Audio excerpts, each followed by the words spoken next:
Hi, welcome back to my garden. I'm working on a really exciting project today, and that is a succulent fountain. So for the last couple of years, I've been really enjoying doing summer succulent arrangements in pots with basically just like succulents and cool rocks. So I thought I'd take it to the next level by going 3 tiers high.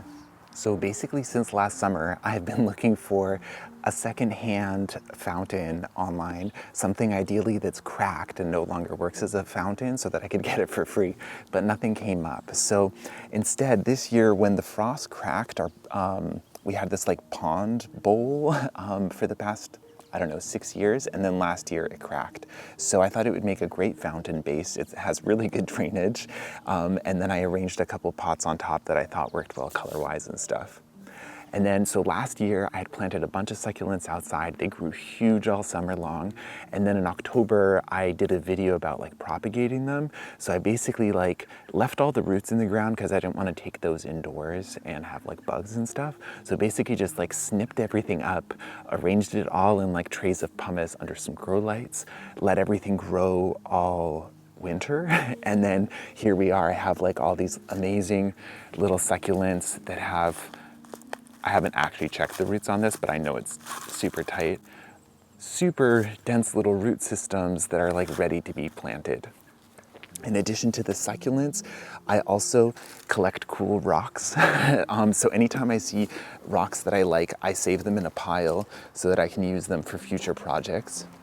So for today's project, I chose rocks that all have kind of white, some green tones, some slightly like kind of crystalline structures. And I figured that, anyway, I have like all different shapes and sizes, so I'll see what I end up using. But I thought using a cohesive rock throughout the whole project would help tie it all in together. I also have some pea gravel, which I can use kind of as like a top dressing, some more soil. The soil that I mixed for this is basically 50% the regular soil mix that we use in all our garden beds, and then 50% coarse washed sand. So it has like a lot of rocks and stuff. I guess I also put in, okay, 45% and 45%, and then 10% compost that's like not all the way composted, just to give it some kind of chunkiness and keep it like a little bit like airier and fluffier. So yeah, everything should be really happy here. And I have a feeling that there'll be another video like this coming October that's me taking this apart and propagating. And it's just amazing. Like with this one a few years ago, I had like one of these, and then last year I put it in a pot and it had like 13 babies. So then each of those babies became like a new plant. But this is the size I started with at the start of last year. So yeah, these plants are super rewarding and super beautiful. As far as location, they're by the water, which I think they'll like. They'll get sun maybe kind of like 4 to 5 hours in the day, but it's not consistent. So right now it's fairly early in the morning and they're kind of shaded.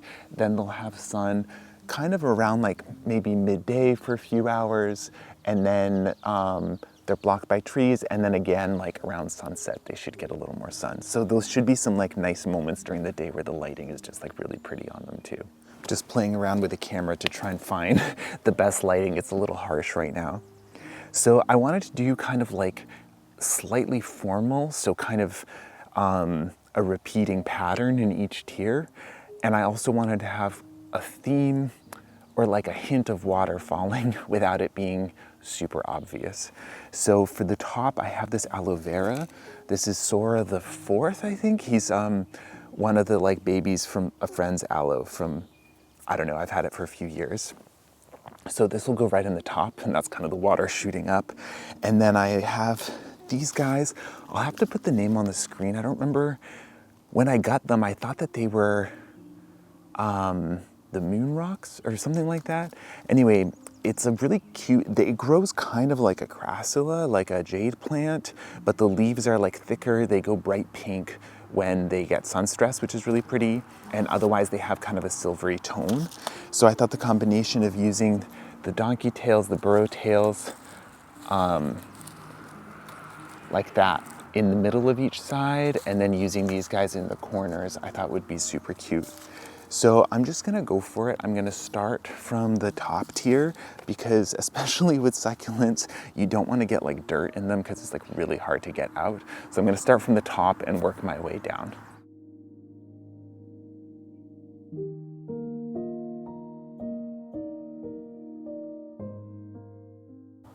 Okay, the lighting is still really harsh, but I like how the first tier looks.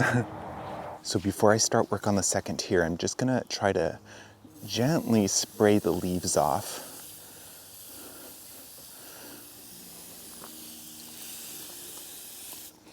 So each of the ones in the corners were just grown from one leaf, and then they turned into like these beautiful little plants.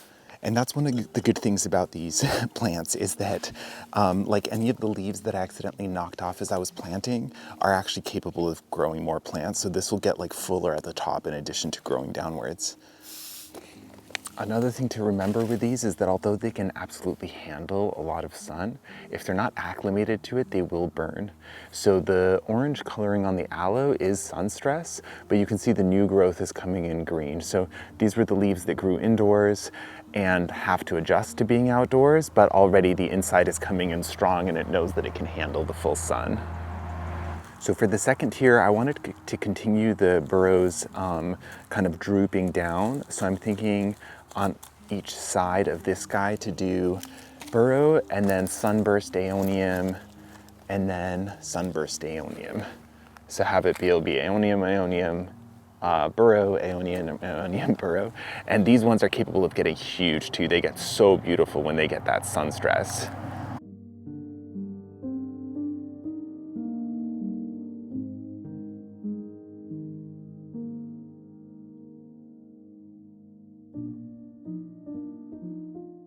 Okay, on to the bottom tier. So for this one, I have two different kinds of aeonium. So these ones I think are Schwarzkopf. They're like the kind of blackish ones. 1, 2, 3, 4, 5, 6, 1, 2, 3, 4. Okay, so I have 3 of these, but they each have multiple heads, so I think they'll fill in pretty quickly. So I'm thinking something like this. Hopefully it won't jump off on me. And then on either side of it, I wanted to put these ones. I don't remember the names. These were like the OG Aeoniums. So it's one that I've had for like several years and it's several generations in. And then on either side of these guys, I have this, I think it's a Graptosedum. This is one of the most prolific ones. Like literally each leaf survives. I demoed how you can this is a little sun stretch. So I demoed how you can cut it and then let it regrow. And as I let it callus for like a month, it like just started growing roots like right into the air. Anyway, so these ones are hardcore. So I'm thinking that that can go on either side of these and then repeat all the way around. So with this one, because I don't have the corners as a guide, I have to make sure that the 3 are evenly spaced. So I think I'm just gonna do the planting a little bit different, but that looks good.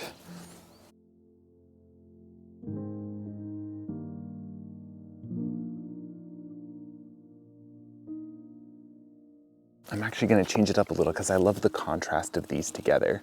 So I think these should flank those ones, and then these ones can grow in between.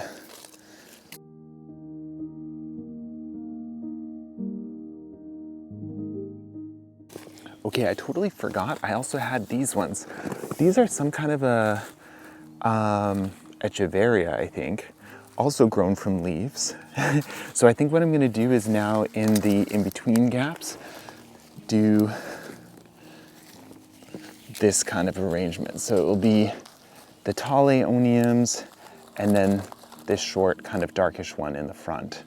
So it'll kind of alternate between light and dark a little bit.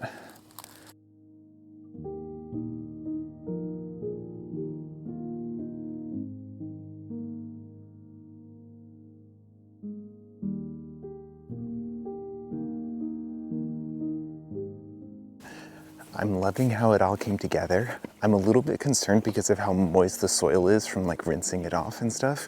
So I think I'm gonna just like hope for the best. It's supposed to be sunny all day, so it should heat it up. And because it's well draining, I'm hoping that it just like the excess can just drain out.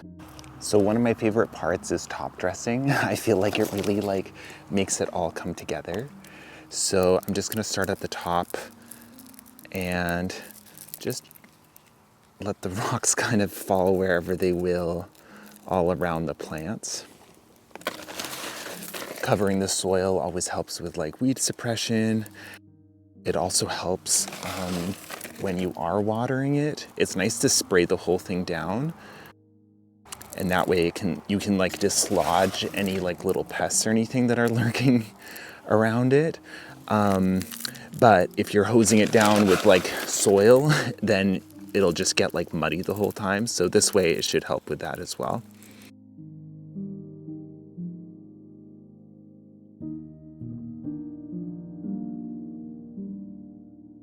I'm just trying to be as thorough as I can so that there's no kind of bare patches of soil.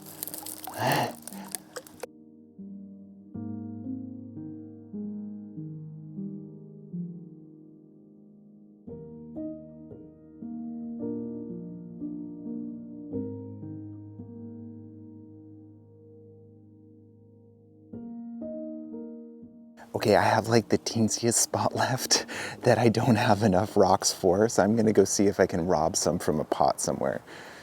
This iris doesn't need that much top dressing.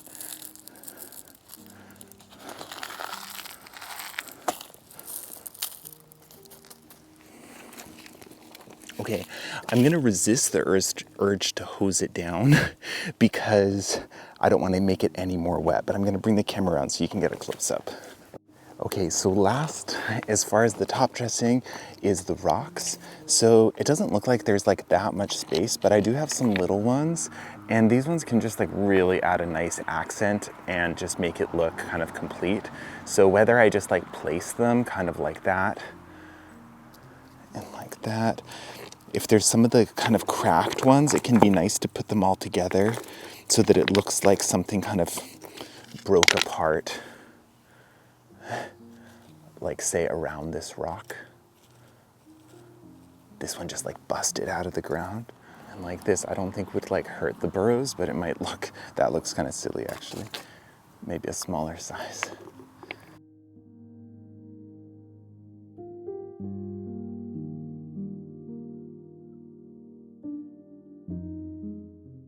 I normally like to put some wood in these too, just like a nice little like gnarly piece of root or something. But I couldn't find like the perfect one, so I'm gonna leave that for now. I love this rock. It's so perfect. I think the rocks may also help a little bit with like temperature control. So this time of year, our evenings are still pretty cool. They're like kind of 40s and 50s, maybe like 7 to 10 degrees Celsius. So for now, that's like fairly cool for some of these succulents. So I think that it may help them stay a little warmer, especially because it gets evening sun. It may help them stay a little warmer overnight. And then once the plants kind of fill in, they should obscure the rocks, so then it won't be an issue of them like kind of overheating in the summer, hopefully. Okay, well that's, I think it, at least for now. I'm sure I'll find some more cool things that I'll want to add to it eventually, but I love how it looks. I love what the rocks add. I love the structure of the aloe and how it feels kind of fountainy at the top. I think once the burrows start to fill in, like eventually this should connect to that. They should droop down. These guys also like to droop, so I think they'll kind of give that like water feel. Yeah, I love this angle too. Hopefully when we get the fountains working in the water too, it'll have like a nice echo of what's going on in the pond. And this is also just to give you a feel like right by the driveway. So it will be like one of the first things you see when you come in. I also like with stuff like this, it's like a very accessible spot, so it's easy to just like walk to it. So you can like really see it up close and stuff. Well, thanks for coming along for the planting of the succulent fountain. I look forward to showing you how it evolves. I know that these ones especially get really huge, so I have a feeling that in a couple months this is going to be very different, or it's going to look very different to what it does now. Once the soil dries out a bit, I'm gonna come and hose it down. As far as watering, I'm just gonna be hosing it down like maybe once a week all summer. Sometimes people say not to wet the leaves. I find in an outdoor setting where there's a breeze and stuff, it won't get like moldy or whatever like it would indoors maybe. Also, the benefits of spraying them down is that you can dislodge like aphids and other pests that happen to be on them, kind of keep them under control. So I think that outweighs any like scorching that may happen. I find as long as they're fully acclimated, they tend not to scorch anyway. So yeah, so I'll water it about once a week, starting in a couple of weeks. They won't need water for a while. And unlike other plants, when they're freshly potted, their roots can sometimes bleed out if you water them, so they actually need their roots to heal. So what I did was very distressing for them all. So once their roots are healed, then they'll be able to take in water. Otherwise, they'll just be like losing whatever liquids they have stored in their leaves, which is not what we want. Anyway, so thanks for coming along for the planting. I'll keep you posted on how it goes, and I'll catch you next time. We are gonna have a garden party. It's on me, no, Serena, it's my time. We broke our hearts in the wood between St. George, the dragon. But both equal parts are welcome to come along.